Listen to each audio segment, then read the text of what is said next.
To some, he's the savior of humanity, the one free man who lead us to victory against our alien oppressors. This is Half-Life 2's Dr. Gordon Freeman.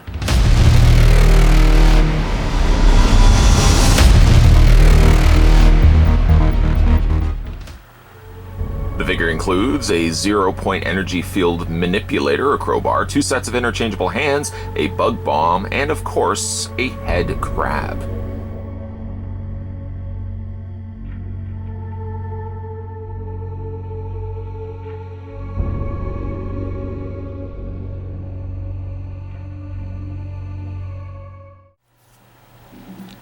Of course, before we do anything, we got to take the tape measure to figure out how tall Dr. Gordon Freeman is. So taking the tape measure and putting it next to him, the figure's about 6 3/4, almost 7 inches in height. I believe Gordon Freeman here is a reissue, having already released him in a clear clamshell case. NECA has now released him, of course, in the box that you saw at the opening of this review. Comes with all the accessories that I think came with the original figure as well. So there's nothing really too different between this figure and the one that may have come out before. So let's have a look at the accessories, and then we'll have a look at the figure. First things first, he does come included with a crowbar. The crowbar has some nice chipped away paint, I'm certain deliberate, to show that the paint has worn away as it's been used frequently. You can see a little bit of that silver kind of peeking through, or rather the other way around. The silver probably has been painted over top of it, but it does give it that look as if it's been worn and the paint has been worn away over the process here. It does fit currently in his default hand, so the hand that you're getting immediately out of packaging fits, again, very snugly, very comfortably in his hand. Probably that's not as, you may want your crowbar a little bit further down. That makes a little bit more sense, but there it is right there. As you can see, it fits perfectly in his hand. Go ahead and take this out. The figure also includes, just getting the stay correctly here, comes with a bug bomb, a little spore gun, or spore bomb I should say. There's a hole on the underside. Trying as I might to try to figure out whereabouts that hole would go to, and it's not as if his hands have a peg or anything in there to hold it. Of course, I'm looking anywhere on the figure. I don't see a section where it could tab into place. I'm not really certain why the hole is there. If anybody knows, certainly let me know in the comment section down below. The paint, I'm assuming, probably was the cream color painted over the otherwise dark kind of pink color of the spore bomb. Kind of reminds me of something I would see from the G.I. Joe cartoon movie. These spores also were spores. So we got the bug bomb here, which is pretty cool, I have to admit. The bug bomb, I suppose while we're looking at the defaulted hands, the bug bomb does fit into his hands. And I guess, well, I guess that's what the hole is for. It's for his finger. So it allows the bomb not to go anywhere. So a slight correction should be made for that. The hole is intended for Gordon's finger right there. Good job. Smart. I like the way they did that.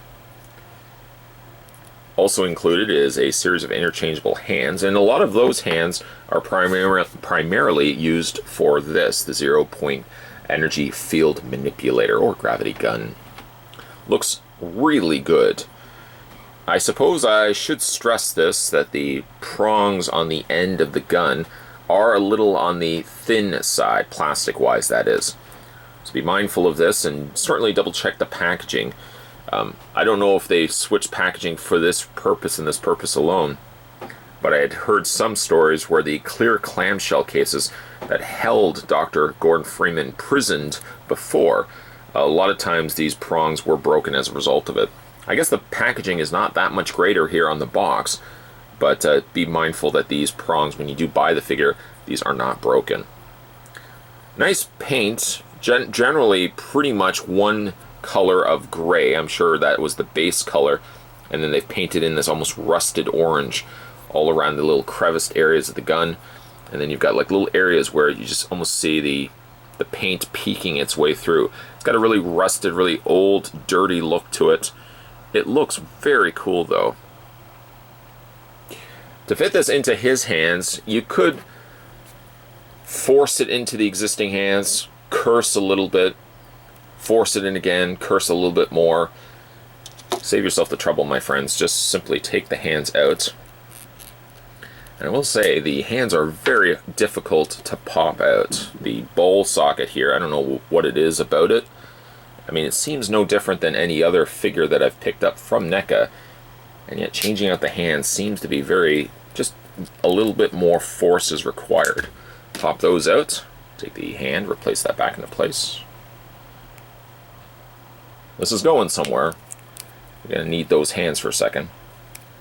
Because you can take the gravity gun and just fit that through his hand slides very easily in place like so. You can then bend the elbow. And then the other hand on the other hand.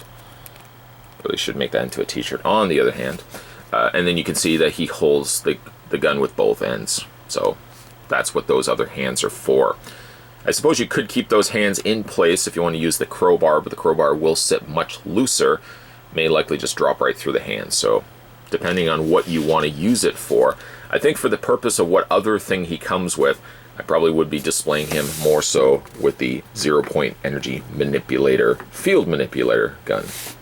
Because the other thing he does come included with is a very gruesome, very cool looking head crab. I love the design of these. I think they're creepy, I think they're cool, I think they're awesome. Very nicely done here by NECA, giving a slight slick coat over top of it, giving that mucusy look that oh so looks delicious, deliciously cool that is. It kind of looks like a spider, it kind of looks like a maggot, kind of looks like a face hugger. It does have posability though. The front, I don't know what you would call these, the arms, the latchers, I mean those are posable. They have little ball joints here. The back legs, unfortunately, no. I started twisting them thinking that something was happening there. I think what was happening is I was adding stress marks to it. You don't have any postability back here. So really cool detailing though on the interior of the head crab. Sorry to be frightening anybody right now with the sight of this. The combination of the creams, as well as you've got some nice vein work running through there as well. It's very cool done, very well done here by NECA. It doesn't really fit so well onto Gordon's head. I mean, it kind of just sits on his head more than anything else. The problem I also am facing by this too is I don't want to be putting this on his head and pushing down considerably, because I feel I would run the risk of rubbing some of the paint off of his hair or otherwise his head. And instead, really what you're doing again, you're just sort of resting it on there. I wouldn't add any considerable force to it. You may get a more secure fit than this, but I think you're accomplishing just the same goal by having it simply resting on top of his head like this. Okay, let's take the crab, not drop the crab, that's going to anger him. Take the gravity gun, we'll put that to the side. And let's have a look finally at the figure. I know we spent so much time looking at other things. Let's finally have a look at Dr. Gordon Freeman. A really nice looking figure. Nice representation of how he appears in the game. I don't feel like his head sculpt is 100% accurate, but it's pretty good though.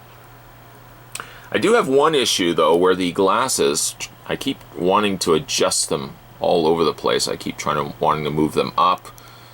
The side, I don't know what you would call it, just the arm, little side piece of the glasses there, actually tabs into place, and otherwise it's more so glued into place, I should say, than it is slotted into place. I don't think that, I wonder if that perhaps is the culprit, but the glasses I do find look a little on the crooked side. The plastic is a little on the not translucent side, but it slightly distorts his eyes, which I guess makes sense if you were going to be wearing glasses. You wouldn't want the most clear, and in a lot of cases I prefer it when they don't put lenses in the glasses, because you can see the eyes a little bit better. I think in the case here, I prefer that they went this route, because it does distort the eyes just a little bit. You move it to the side, you get your full side profile. There's your other side profile, and there gives you a top sort of view of Gordon's head there. I find the skin is a little on the muddy side, the skin tone. In addition to that, I've noticed I've got a little scratch on the top there. I don't feel like his skin is this dark, but otherwise, if not for that, I think it's a pretty good head sculpt. The hair is nicely done, very short hair. Luckily, I don't really have any paint that's been worn off by putting the Headcrab on top. Then you get down to his armor, which is kind of a chainmail sort of armor, and then you got the plates over top of that. Really nice, exquisite looking scratched away metal there that you've got on the shoulder portions of the armor here. Little areas where you can see the cushioning of the red, which also makes appearances in other places as well. Around the areas in which the forearm guards are there as well. And I thought they made also appearances down here, but maybe perhaps not. Just a little bit on the interior, but not really a whole lot though. The chainmail is really nicely done though.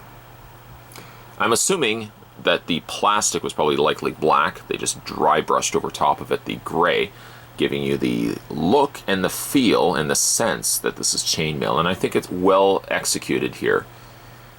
The guards on the sides are a slightly, of course, darker shade of gray than the torso area here, and again, it's got a little bit of the dry brushing there as well. Got a couple of holes on the back there. I wasn't really sure what the hole here was for. I thought it may have come with like a tube, but of course there was nothing in the packaging.